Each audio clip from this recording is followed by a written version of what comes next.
VP Constantino Chiwenga sobuda pachena chonekwa kunzi he is the son of the soil. VP Constantino Chiwenga anoda nyika yake. Saka pena mashoko atona VP Constantino Chiwenga oya achikomendewa awo anoda kuita zviito zvakanaka panguva ino paanoenda kuhwedza achiatenda a funeral.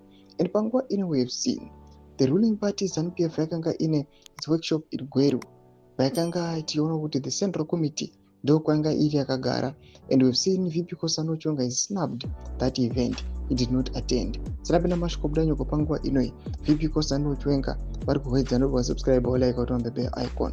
Makomisha mudanyura chiti ini tinoda zviito zvake mukuru uyu, tsika dzake, ruremekedzo rwaanaro kuvakuru nekuvadiki, kufarira kwaanoita povo kuti dai chizvarwa chese cheZimbabwe chawana mukana wekuenzana, kuteerera kwaanoita zvichemo zvipovo.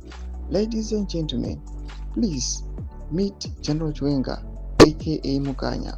Temba Mliswa nevamwe vake vanorwadzawo kuti sai Chiwenga chidiwa nevanhu kudai. Anyways, tinomudira zviito zvake nemabasa ake. Ndo mashoko anouya panguva ino aya vanhu vachipresa VP Constantino Chiwenga nokuda kwezviito zvake.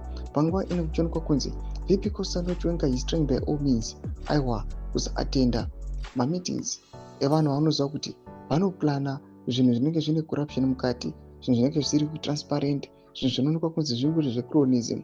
Mukaona right now he did not attend the central committee. VP Constantino Chiwenga havachangowanikwi pese pese.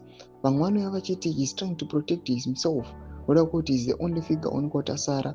Taisa vana Bomshogeza, tarai vana Sarwaka vari kuassassinatewa, and VP Constantino Chiwenga is the only last man standing. Mashoko ari kuda panguva ino kuti kwanzi VP Constantino Chiwenga vamwe vanotombobuda vachiti let us pray for him, noda kuti ndiye asara anoonekwa kunzi ndiye angaprotecta zvido zvevanhu. Pena comment section medu dzakungura muri kudii pamusoro pechitiko ichi. Subscribe or like, cheta on the bell icon.